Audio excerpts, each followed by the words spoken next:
El 13 de mayo se conmemora un nuevo aniversario de la primera de las apariciones de Nuestra Señora, la Virgen María, en Fátima, en el año 1917. Nuestra Señora se apareció a los 3 niños, a los 3 pastorcitos, Lucía, Francisco y Jacinta, 6 veces, el 13 de cada mes, desde mayo hasta octubre. El mes de agosto en realidad se apareció el 19, porque el día 13 los niños estaban prisioneros, la policía los había tomado prisioneros. Y por eso se les apareció el 19 en otro lugar, no en la cova de Iría, donde eran siempre las apariciones, sino en Baliños. La Virgen María vino del cielo para hablar y dar un mensaje a estos 3 niños pequeños. Jacinta tenía solamente 7 años, Francisco tenía 8 y Lucía tenía 10. Y la Virgen vino a pedirles a ellos si de algún modo ellos querían cooperar en la gran obra de la redención del mundo, en la obra de la salvación de las almas. En todas las apariciones Nuestra Señora les pide lo mismo, pero se los pide de distintas maneras. Y lo que los pide en concreto es esto: que se sacrifiquen y que recen en reparación por los pecados con que Jesús es ofendido y por la conversión de los pecadores. Y les pide si ellos mismos quieren ofrecerse para eso, si ellos están dispuestos a eso, y los pone delante de la eternidad y del problema de la eterna salvación o de la eterna condenación que afecta absolutamente a todos los hombres. Ella les pregunta si quieren asociarse al misterio de la salvación, y así ya en la primera aparición les pregunta: ¿queréis ofreceros a Dios para soportar todos los sufrimientos que Él quiere enviaros en acto de reparación por los pecados con que Él es ofendido y de súplica por la conversión de los pecadores? Y ante la respuesta afirmativa de estos 3 pequeños niños, ella les confirma: tendréis pues que sufrir mucho, pero la gracia de Dios será vuestra fortaleza. Y así muchas veces en estas apariciones, la Santísima Virgen María los animó a sufrir mucho por la conversión de los pecadores, por amor a Jesús, en reparación de las ofensas que se hacen contra su Inmaculado Corazón, y para consolar a Jesús, que está muy ofendido. Y ellos así lo entendieron y no dejaban pasar ninguna ocasión de hacer penitencia y de rezar. Ya en el año anterior, en algunas apariciones que prepararon, las apariciones de Nuestra Señora, un ángel que se les había aparecido les había pedido exactamente lo mismo. Les dijo: en todo lo que podáis, ofreced a Dios un sacrificio como acto de reparación por los pecados con que Él es ofendido y como súplica por la conversión de los pecadores. Y la manera de ayudar a Jesús y a la Virgen en la salvación de las almas, e incluso de evitar los castigos que merecen los pecados, incluso los castigos temporales, no solo el castigo eterno, es haciendo penitencia y rezando, sobre todo el rosario. Es lo que Nuestra Señora más pidió, que rezaran mucho el rosario. Y ella misma incluso les enseñó esa oración que nosotros habitualmente rezamos entre misterio y misterio del rosario. La enseñó la Virgen allí en Fátima, a los 3 pastorcitos. Cuando recéis el rosario, decid después de cada misterio: oh Jesús mío, perdónanos, líbranos del fuego del infierno, lleva al cielo a todas las almas y especialmente a las que más necesitan tu misericordia. De las 6 apariciones del año 1917, la más importante es ciertamente la aparición del 13 de julio, la tercera aparición. Es la más importante y la que más efectos causó en el alma de estos niños santos. En ella la Virgen le reveló algo que después fue llamado el secreto de Fátima, porque la Virgen les pidió que no lo contasen a nadie, pero después la autorizó a Lucía a contarlo a las autoridades eclesiásticas, y así ella lo fue escribiendo, y escribió este secreto que consta de 3 partes.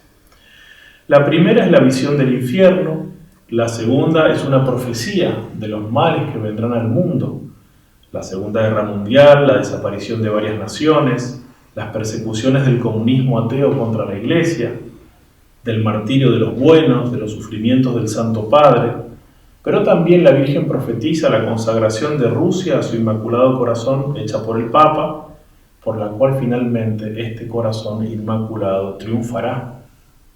Y después la tercera parte de este secreto es una visión, también como la primera parte, donde se ilustra la persecución sufrida por la Iglesia por obra de los gobiernos ateos totalitarios, pero también se ilustra el atentado del Papa, el futuro del mundo y el sentido del sufrimiento de los mártires y de los cristianos para la salvación de muchas almas. Vamos a explicar algunas de estas cosas. En primer lugar, la visión del infierno. Más que la visión del infierno en sí misma, nos interesa destacar más el efecto que ella produjo en estos niños, en estos pastorcitos, y la explicación y las promesas que Nuestra Señora les hizo después en la segunda parte del secreto, en la cual ella les dice explícitamente que con su libre cooperación los hombres pueden evitar los males anunciados y sobre todo cooperar en la salvación de las almas para que no vayan al infierno. Relata así Sor Lucía esta terrificante visión. Nuestra Señora nos mostró un gran mar de fuego que parecía estar debajo de la tierra. Sumergidos en ese fuego los demonios y las almas como si fuesen brasas transparentes y negras o bronceadas, con forma humana que fluctuaban en el incendio, llevadas por las llamas que de ellas mismas salían juntamente con nubes de humo que caían hacia todos lados, parecidas al caer de las pavesas en los grandes incendios, sin equilibrio ni peso, entre gritos de dolor y gemidos de desesperación que horrorizaba y hacía estremecer de pavor. Los demonios se distinguían por sus formas horribles y asquerosas de animales espantosos y desconocidos, pero transparentes y negros. Esta visión y la posterior explicación por parte de Nuestra Señora, como también la tercera parte del secreto, muestran a María Santísima como una gran maestra de las verdades últimas, aquello que se llama los novísimos, aquellas realidades por las que todos pasaremos al final de nuestra vida, la muerte, el juicio, la posibilidad del cielo, del infierno, el purgatorio. Si bien en realidad lo más importante en la vida cristiana es el amor a Dios y el amor al prójimo, en eso consiste la perfección, será siempre también verdad la enseñanza perenne de la Sagrada Escritura: acuérdate de tus postrimerías y no pecarás jamás. Cuando al hombre se lo pone frente a la eternidad, el hombre se enfrenta con el problema humano más radical y fundamental, que es el de su eterna salvación. María Santísima, una madre llena de misericordia y de amor materno, no prescinde de presentar este problema a unos niños pequeños. De hecho, esta visión despertó en ellos un heroísmo no común en niños de su edad, manifestado en oraciones y en penitencias realmente extraordinarias, con tal de salvar del infierno las almas de los pobres pecadores y para consolar a Jesús tan ofendido. Por ejemplo, en el alma de la pequeña Jacinta había calado profundamente la posibilidad de la condenación de los pecadores. Y por tanto ella tenía el deseo de expiar por los pecados para ayudar a salvarlos, y también había calado en ella los sufrimientos del Papa, anunciados aquí en la tercera parte del secreto. En Francisco, en cambio, había calado más hondamente el deseo de consolar a Jesús, porque lo habían visto en una visión muy triste, y por eso todo le parecía poco para consolarlo. Lucía, la mayor de las tres, y la que vivió largos años, murió en el año 2005 recién, trata de explicar en sus memorias cómo fue que niños tan pequeños llegaron a actos tan heroicos de penitencias y de oraciones. Y hablando particularmente de Jacinta, atribuye este heroísmo al efecto saludable que causó en ella la visión del infierno. Dice así: ¿cómo es que Jacinta, siendo tan pequeñita, se dejó poseer y llegó a comprender y a tener tan grande espíritu de mortificación y penitencia? Me parece a mí que fue debido, primero, a una gracia especial que Dios, por medio del Inmaculado Corazón de María, le concedió. Pero segundo, viendo el infierno y las desgracias de las almas que allí padecen. Y sigue diciendo Sor Lucía con gran sabiduría: algunas personas, incluso piadosas, no quieren hablar a los niños pequeños sobre el infierno para no asustarlos. Sin embargo, Dios no dudó en mostrarlo a 3 niños, y a una de ellas que contaba apenas 6 años. En realidad tenía 7. Y él bien sabía que había de horrorizarse hasta el punto de casi, me atrevería a decir, morirse de susto. Y sigue contando Sor Lucía. Con frecuencia Jacinta se sentaba en el suelo con alguna piedra. Pensativa comenzaba a decir, el infierno, qué pena tengo de las almas que van al infierno. Y las personas que estando allí vivas arden como la leña en el fuego. Y se ponía de rodillas y con las manos juntas rezaba las oraciones que Nuestra Señora nos había enseñado. Oh Jesús, perdona nuestras culpas, líbranos del fuego del infierno, lleva al cielo todas las almas, especialmente aquellas que más lo necesitan. Ante esta visión que produjo estos efectos saludables, los niños en un primer momento estaban aterrados, dice Sor Lucía, y Nuestra Señora prosiguió con la segunda parte del secreto, que es una explicación, son palabras, ya no es una visión. Una nueva visión será la tercera parte del secreto. Y ella les explica, habéis visto el infierno a donde van las almas de los pobres pecadores. Para salvarlas, Dios quiere establecer en el mundo la devoción a mi Inmaculado Corazón. Si se hace lo que os voy a decir, se salvarán muchas almas y tendrán paz. La guerra pronto terminará, es la Primera Guerra Mundial que terminaría ese mismo año. La guerra pronto terminará, pero si no dejaren de ofender a Dios, en el pontificado de Pío XI comenzará otra peor. ¿Qué es lo que sucedió? Comenzó la Segunda Guerra Mundial. Sigue la Virgen. Cuando veáis una noche iluminada por una luz desconocida, sabed que es la gran señal que Dios os da de que va a castigar el mundo por sus crímenes, por medio de la guerra, del hambre y de las persecuciones a la Iglesia y al Santo Padre. Dice igual después Nuestra Señora que todo esto se puede evitar. Para impedirlo, vendré a pedir la consagración de Rusia a mi Inmaculado Corazón y la comunión reparadora de los primeros sábados. Si se atienden mis deseos, Rusia se convertirá y habrá paz. Si no, esparcirá sus errores por el mundo, promoviendo guerras y persecuciones a la Iglesia. Los buenos serán martirizados y el Santo Padre tendrá mucho que sufrir. Varias naciones serán aniquiladas. Por fin mi Inmaculado Corazón triunfará. El Santo Padre me consagrará a Rusia, que se convertirá y será concedido al mundo algún tiempo de paz. En Portugal se conservará siempre el dogma de la fe. Cuando recéis el rosario, decid después de cada misterio, Jesús mío, perdona nuestras culpas, etc. Y allí termina la segunda parte del secreto. Pero inmediatamente después, Nuestra Señora les muestra otra visión, que Sor Lucía va a escribir muchos años después. Y esa tercera parte, esa nueva visión, es una visión simbólica y profética que ilustra esos castigos que Nuestra Señora acaba de mencionar en su discurso.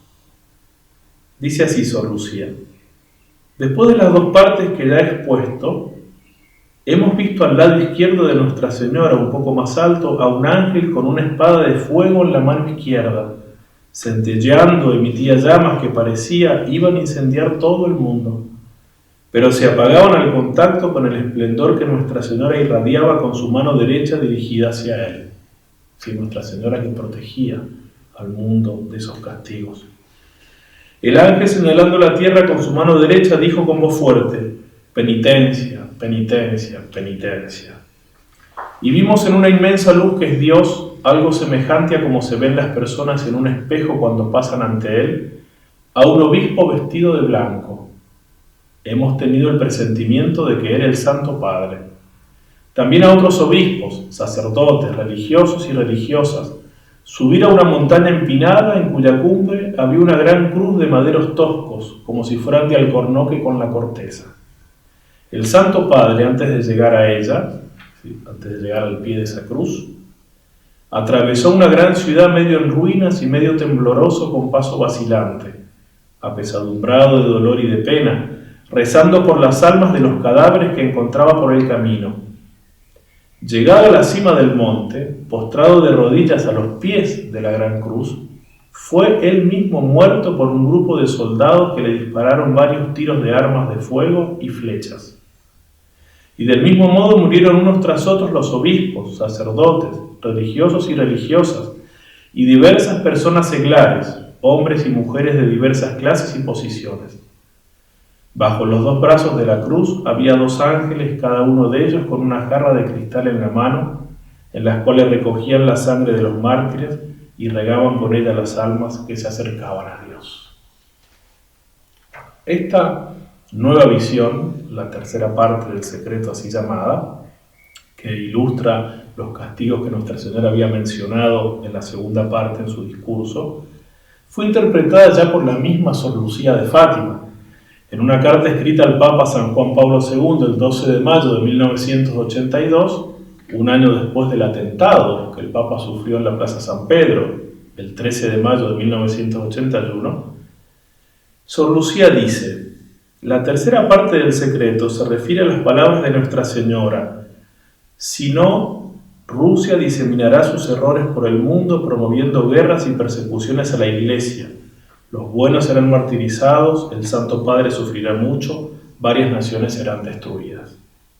La tercera parte es una revelación simbólica que se refiere a esta parte del mensaje, condicionado al hecho de que aceptemos o no lo que el mismo mensaje pide. Si aceptaren mis peticiones, Rusia se convertirá y tendrán paz. Si no, diseminará sus errores por el mundo. Hasta ahí Sor Lucía. Fue después la misma autoridad de la Iglesia la que procedió a dar luego una interpretación, por cuanto era posible, más completa y de algún modo oficial, ya que el mismo Papa Juan Pablo II confió este encargo a la Congregación para la Doctrina de la Fe, la cual publicó el 26 de junio del año 2000 un comentario teológico y otros documentos en un volumen llamado El Mensaje de Fátima, con una explicación teológica del prefecto de ese dicasterio de la Curia Romana, el cardenal Ratzinger, futuro Papa Benedicto XVI. Ya en la misma misa de beatificación de los tres pastorcitos, siempre en el año 2000, el 13 de mayo del año 2000, el entonces secretario de Estado, cardenal Angelo Sodano, dio una interpretación anticipando esa publicación que haría luego la Congregación para la Doctrina de la Fe. Dice así el cardenal Sodano: la visión de Fátima tiene que ver sobre todo con la lucha de los sistemas ateos contra la Iglesia y los cristianos, y describe el inmenso sufrimiento de los testigos de la fe del último siglo del segundo milenio. Es un interminable viacrucis dirigido por los papas del siglo XX. Según la interpretación de los pastorcitos, interpretación confirmada recientemente por Sor Lucía, el obispo vestido de blanco que ora por todos los fieles es el Papa. También él, caminando con fatiga hacia la cruz entre los cadáveres de los martirizados, obispos, sacerdotes, religiosos, religiosas y numerosos laicos, cae a tierra como muerto bajo los disparos de las armas de fuego.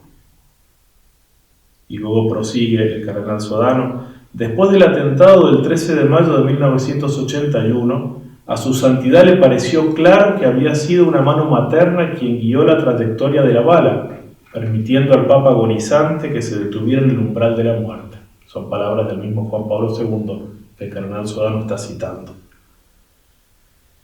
Tenemos entonces en esta tercera parte del secreto algunos elementos cuya realización histórica parece ya haberse cumplido.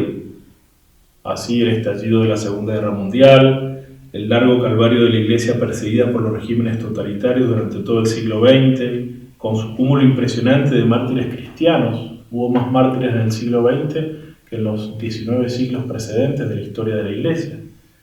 Tenemos también el atentado al Papa Juan Pablo II, ocurrido en la Plaza San Pedro de Roma el 13 de mayo de 1981, justo el mismo día de la memoria de Nuestra Señora de Fátima, del cual el mismo Papa se sabía milagrosamente salvado por la mano maternal de la Virgen.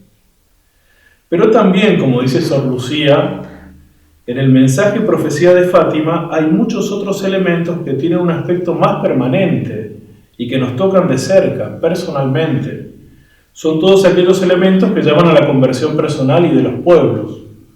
Por eso Juan Pablo II decía que la invitación insistente de María Santísima a la penitencia es la manifestación de su solicitud materna por el destino de la familia humana necesitada de conversión y de perdón, y que es un apelo que no ha pasado y que conserva toda su actualidad. Estas tres partes del llamado secreto de Fátima tienen una hilación interna, tienen una clara conexión. Nuestra Señora pide a los niños que le ayuden a salvar almas del infierno, y para ello les muestra la visión del infierno. Pero luego les indica los remedios. Les dice: habéis visto el infierno donde van las almas de los pobres pecadores, pero para salvarlas, Dios quiere establecer en el mundo la devoción a mi Inmaculado Corazón. Si hicieran lo que os voy a decir, se salvarán muchas almas y tendrán paz. Por eso nosotros no tenemos que desoír este apelo de Nuestra Señora de Fátima, a hacer penitencia y a rezar especialmente el rosario. Ella quiere que se instaure la devoción a su Inmaculado Corazón y dice que esa es la voluntad de Dios.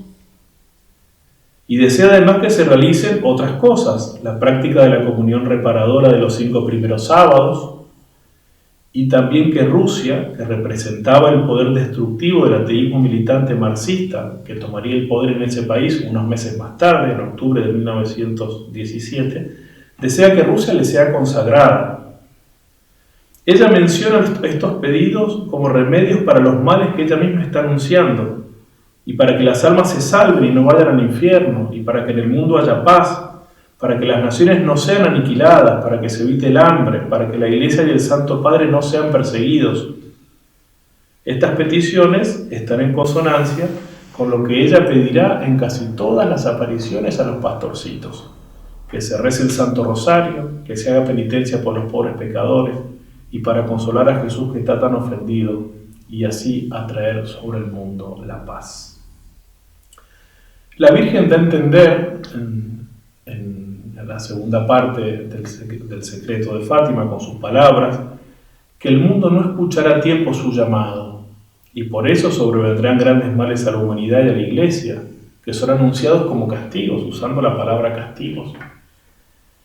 Y es lo que después se explicita de manera gráfica, simbólica, con esa visión en la tercera parte del secreto. Pero ella también ha profetizado que al final su Inmaculado Corazón triunfará. Hay una lógica en la revelación que la Virgen hace a los 3 niñitos, que se va a completar sobre todo en la tercera parte del secreto.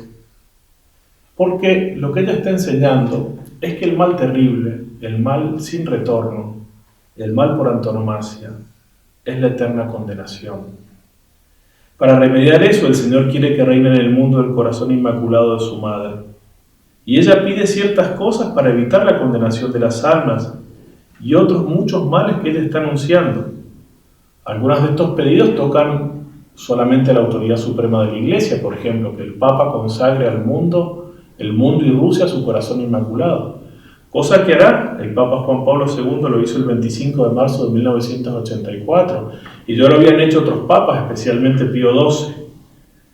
Pero hay otras cosas que nos tocan a todos, que están dirigidas a nosotros, a todos los fieles, a todos los miembros de Cristo: hacer penitencia y oración para reparar los ultrajes contra Cristo y contra su Madre, y para evitar que las almas se condenen. Si estas súplicas son desoídas, van a venir castigos mucho más grandes, dice la Virgen. Pero es interesante remarcar cómo todos esos castigos tremendos de orden temporal, guerra, hambre, persecuciones, enormes sufrimientos, todos esos castigos son menos graves que el castigo de la eterna condenación. Y eso lo está enseñando Nuestra Señora. Y este es el elemento fundamental en la lógica del secreto. Por eso en su comentario teológico el cardenal Ratzinger dice que la palabra clave de las 2 primeras partes del secreto es salvar almas. Esta es la realidad que ella nos quiere enseñar Nuestra Señora. Y quiero destacar ahora, entre tantas cosas que se podrían decir, un aspecto de la tercera parte del secreto que nos toca a todos nosotros. Y es el del valor de la sangre de los mártires. Y también, de algún modo, el del valor de todos nuestros sufrimientos cotidianos. Los niños vieron en la visión muchos mártires, el mismo Papa, sacerdotes, obispos, religiosas, muchos laicos. Y esos mártires sufrían, pero dice así al final de la visión: bajo los 2 brazos de la cruz había 2 ángeles, cada uno de ellos con una jarra de cristal en la mano, en las cuales recogían la sangre de los mártires y regaban con ella las almas que se acercaban a Dios. Y aquí la visión cobra su sentido más profundo, porque la sangre de todos esos mártires que mueren, caminando hacia esa gran cruz en la visión o al pie de la cruz, no brota de las heridas de sus cuerpos, sino que brota de los brazos de la cruz. Y por eso la sangre de los mártires en esta visión está considerada como la mismísima sangre de Cristo, como mezclada con la sangre de Cristo, y en el fondo como que tiene el mismo valor de la sangre de Cristo, porque los ángeles recogen esa sangre que brota de los brazos de la cruz y rocían otras almas y las vivifican y las acercan a Dios. Es decir, las hacen partícipes de la redención obrada por Jesucristo en la cruz, por Jesucristo, del cual los mismos mártires son miembros en la unidad del cuerpo místico. Es decir, son ellos los mártires quienes, como dice San Pablo, completan en su carne lo que falta a la pasión de Cristo y contribuyen como nadie a que las almas laven sus vestiduras y las dejen blancas en la sangre del Cordero, como dice hermosamente el Apocalipsis en aquella visión de los que se salvan con vestiduras cándidas, blancas, y bien explicado a San Juan, al vidente del Apocalipsis, esos son los que han lavado sus vestiduras en la sangre del Cordero, con una imagen muy fuerte y paradójica, porque meter vestiduras en sangre mancha las vestiduras, pero la sangre de Jesucristo las purifica, porque esas vestiduras significan nuestras almas. Por eso comentaba el cardenal Ratzinger, cito textualmente: la sangre de Cristo y la sangre de los mártires están aquí consideradas juntas. La sangre de los mártires fluye de los brazos de la cruz. Su martirio se lleva a cabo de manera solidaria con la pasión de Cristo y se convierte en una sola cosa con ella. Ellos completan en favor del cuerpo de Cristo lo que aún falta a sus sufrimientos. Su vida se ha convertido en Eucaristía, insertada en el misterio del grano de trigo que muere y se hace fecundo. La sangre de los mártires es semilla de cristianos, ha dicho Tertuliano. Así como de la muerte de Cristo, de su costado abierto, ha nacido la Iglesia, así la muerte de los testigos es fecunda para la vida futura de la Iglesia. Hasta aquí el cardenal Ratzinger. Tengamos en cuenta que, según estadísticas actualizadas, hoy en día hay más de 110.000 mártires cristianos cada año. Eso significa que hay 301 mártires por día y que hay 12,5 mártires cristianos cada hora del día. Eso es el promedio. Pero es un número impresionante. Y pensemos en el valor de los sufrimientos de la sangre de nuestros hermanos en beneficio nuestro, en beneficio del cuerpo místico. Y reconozcámonos deudores de él. Porque cuántas gracias habremos obtenido nosotros por el sufrimiento de los mártires. Y así también nosotros tenemos que saber ofrecer nuestros sufrimientos e incluso imponernos también oraciones y penitencias para ayudar a la purificación y a la salvación de las almas en esa unidad del cuerpo místico de Cristo. Los castigos divinos, al final, entran plenamente en el plan de la providencia de Dios. Se truecan en bienes, porque Dios es tan bueno que saca bienes de los mismos males. Es la paradoja de la cruz, que es gloriosa y que es vivificante al mismo tiempo que es cruz, es decir, sufrimiento. La cruz, que de instrumento de tortura pasó a significar con Cristo crucificado la vida y la victoria más radical sobre las fuerzas del mal. De este modo, la visión que iniciaba de manera aterrorizante termina siendo una visión llena de esperanza, como dice el mismo cardenal Ratzinger, cito de nuevo textualmente: la visión de la tercera parte del secreto, tan angustiosa en su comienzo, se concluye pues con una imagen de esperanza. Ningún sufrimiento es vano, y precisamente una iglesia sufriente, una iglesia de mártires, se convierte en señal orientadora para la búsqueda de Dios por parte del hombre. Del sufrimiento de los testigos deriva una fuerza de purificación y de renovación, porque es actualización del sufrimiento mismo de Cristo y transmite en el presente su eficacia salvífica. Hasta aquí el cardenal Ratzinger. Esa actualización, dice él, del sufrimiento mismo de Cristo, nuestro sufrimiento, y transmiten en el presente su eficacia salvífica. Por eso el mensaje de Fátima nos recuerda aquella exhortación del Señor: en el mundo tendréis tribulaciones, pero no temáis, Yo he vencido al mundo. En la lógica del secreto subyace así la lógica y la paradoja de la victoria por medio de la cruz gloriosa. Los castigos profetizados son fuente de redención y de bendición, y los mártires que los aceptan por amor de Cristo y de sus hermanos, completan en su carne lo que falta a la pasión de Cristo en favor de su cuerpo, que es la Iglesia. La verdad teológica que está aquí de fondo es la de la unidad del cuerpo místico de Cristo, la Iglesia. La unidad de Cristo con su Iglesia, de la cabeza de la Iglesia que es Cristo, con el cuerpo de Cristo, que es la Iglesia. Son inseparables, absolutamente inseparables. Él no está nunca sin su cuerpo, y su cuerpo no está nunca sin su cabeza. Y es en la unidad en Él, en la incorporación en Él, que se da por el bautismo y se da habitualmente por el estado de gracia santificante, que también nosotros somos miembros unos de otros y podemos beneficiarnos unos de otros espiritualmente. El Papa Pío XII, en su bellísima encíclica Mystici Corporis, es decir, sobre el cuerpo místico de Cristo, lo explicaba con palabras hermosísimas. Nuestro Salvador, como no gobierna la Iglesia de un modo visible, quiere ser ayudado por los miembros de su cuerpo místico en el desarrollo de su misión redentora. Escuchemos estas palabras del Papa. Jesús quiere ser ayudado por los miembros de su cuerpo místico en el desarrollo de su misión redentora. Sigue diciendo, lo cual no proviene de necesidad o insuficiencia por parte suya, sino más bien porque Él mismo así lo dispuso para mayor honra de su esposa inmaculada. Porque mientras moría en la cruz, concedió a su Iglesia el inmenso tesoro de la redención, sin que ella pusiese nada de su parte. En cambio, cuando se trata de la distribución de este tesoro, no solo comunica a su esposa sin mancilla la obra de la santificación, sino que quiere que en alguna manera provenga de ella.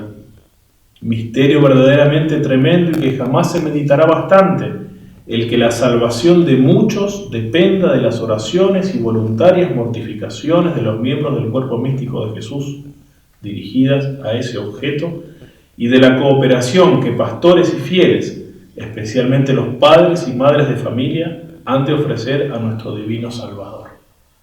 Son palabras realmente fuertes las del Papa, y profundas, y muy hermosas, y que no nos tienen que dejar indiferentes.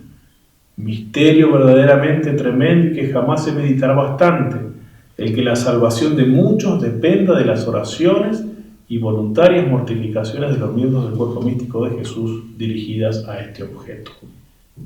Esto es lo que vino a pedir María Santísima a los niñitos de Fátima, y nos lo pide a todos nosotros: cooperar en la obra de la redención de los hombres, incluso de nuestra propia alma.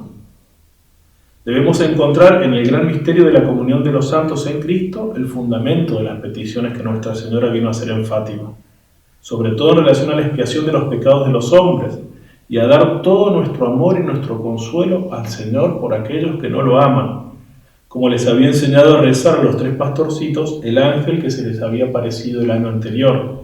Les enseñó esta oración: Dios mío, yo creo, adoro, espero y os amo. Te pido perdón por los que no creen, no adoran, no esperan, no os aman. Los pastorcitos de Fátima lo comprendieron muy bien. Comprendieron que ellos podían contribuir grandemente al misterio de la redención de las almas con sus propios sufrimientos, en su condición de miembros del cuerpo místico de Cristo. Los guió el Espíritu Santo a esta verdad, y María Santísima, medianera de todas las gracias, les enseñó a completar en su carne lo que falta a la pasión de Cristo en favor de su cuerpo, que es la Iglesia. Su ejemplo es muy elocuente para nosotros. Tan sabios fueron ellos que hoy los veneramos a 2 de ellos ya como santos canonizados, Jacinta y Francisco. Por eso este aniversario de la primera aparición de Nuestra Señora en Fátima no tiene que dejarnos indiferentes. No hagamos oídos sordos a su petición llena de amor. Queréis ofreceros a Dios para soportar todos los sufrimientos que Él quiere enviaros, en acto de reparación por los pecados con que Él es ofendido y de súplica por la conversión de los pecadores. No seamos sordos a su pedido de rezar el rosario todos los días. La salvación de nuestra alma es el negocio más importante de todos y de las almas de nuestros hermanos. Es el único negocio, porque como ha enseñado nuestro Señor Jesucristo, ¿de qué le vale al hombre ganar el mundo si después pierde su alma? Por eso la salvación nuestra y de nuestros hermanos no puede dejarnos indiferentes, porque somos miembros de un único cuerpo. Que María de Fátima y los santos Jacinto y Francisco de Fátima intercedan por nosotros para que alcancemos esta sabiduría. Porque como bien dice la antigua copla popular española, la ciencia más acabada es que el hombre en gracia cabe, pues al fin de la jornada aquel que se salva sabe, y el que no, no sabe nada.